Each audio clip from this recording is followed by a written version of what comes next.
Video को देखने से पहले चैनल को सब्सक्राइब कर लें और बेल आइकन को प्रेस करना ना भूलें ताकि नई आने वाली वीडियो के बारे में आप जो है वो नोटिफाई। अस्सलाम वालेकुम जी, आपका दोस्त अज़ीम मौजूद है yoga for a minute series के साथ। आज हम आपको बताएंगे एक पॉज जो कनेक्टेड है, जिसको डाउनवर्ड फेसिंग डॉग और अपवर्ड फेसिंग डॉग के नाम से जाना जाता है। वो आपकी बैक की फ्लेक्सिबिलिटी और शोल्डर स्ट्रेंथ के लिए बहुत फेमस है योगा के लिए, ठीक है।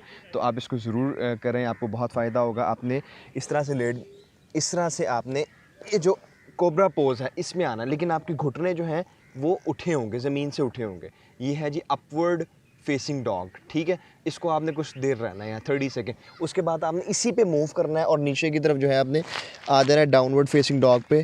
बाजू स्ट्रेट होंगे, टांगे स्ट्रेट होंगी, एक लाइन आपने अलाइन करनी है, बिल्कुल सर जो है ना वो जो है वो आपकी बाजू के सेंटर में इस तरह से होगा, ठीक है। तो आपने 30 सेकेंड 60 सेकेंड इसको भी जो है वो मेंटेन करना है। आपकी अगर कमर की फ्लेक्सिबिलिटी में अगर आपको इशू है तो, या आपकी शोल्डर में प्रॉपर स्ट्रेंथ नहीं है, तो ये पॉज आपको जो है वो बिल्कुल हेल्प आउट करेगा। तो ज़रूर परफॉर्म करें और हमें इन वीडियोस का फ़ीडबैक ज़रूर दीजिएगा।